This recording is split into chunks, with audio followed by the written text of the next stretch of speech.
একটা ছোট্ট গ্রামে থাকত দুষ্টু কিন্তু ভীষণ কৌতূহলী ছেলে বনি। সারাদিন সে নতুন কিছু আবিষ্কার করার চেষ্টা করত। একদিন বনি গ্রামের পুরনো বটগাছের নিচে একটি পুরনো টুপি খুঁজে পেল। প্রথমে ভেবেছিল এটা সাধারণ টুপি, কিন্তু মাথায় পড়তেই বনি হাওয়ায় ভেসে উঠল।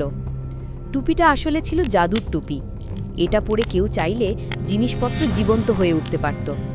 বনি মজা করে তার খেলনা গাড়িকে চল বলল, আর মুহূর্তেই গাড়িটা জীবন্ত হয়ে গ্রামের মধ্যে ছুটে চলল। শুরুতে সবাই ভয় পালিয়ে গেল, কিন্তু বনি হেসে হেসে নতুন নতুন জিনিসকে জীবন্ত করতে লাগল। তার ঘুড়ি, বই, এমনকি মাটির হাঁসটাকেও। পুরো গ্রাম যেন একেবারে কার্টুন দুনিয়ায় পরিণত হলো। কিন্তু মজাটা বেশি দূর যেতেই ঝামেলায় পরিণত হলো। খেলনা গাড়ি গরুর গাড়িকে ধাক্কা দিল, বইগুলো উড়ে উড়ে মানুষকে বিরক্ত করতে লাগলো, আর মাটির হাঁসটা পুকুরে ঝাঁপ দিয়ে মাছগুলোকে তাড়া করতে শুরু করলো। গ্রামবাসী রেগে গিয়ে বনিকে ধরে ফেলল। তখন বনি বুঝল জাদু মজা দিতে পারে, কিন্তু দায়িত্ব ছাড়া ব্যবহার করলে বিপদ ডেকে আনে। সে টুপিটা খুলে রেখে সবার কাছে ক্ষমা চাইল। শেষে গ্রামবাসী হাসি মুখে তাকে ক্ষমা করল।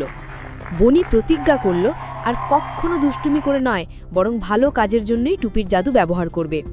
শেষ দৃশ্যে দেখা যায় বনি সেই জাদুর টুপিটা পরে গ্রামবাসীকে সাহায্য করছে। কারো ভাঙা ছাতা ঠিক করছে, কারো হারানো ঘুড়ি ফিরিয়ে দিচ্ছে। গ্রাম আবার হাসিতে ভরে ওঠে।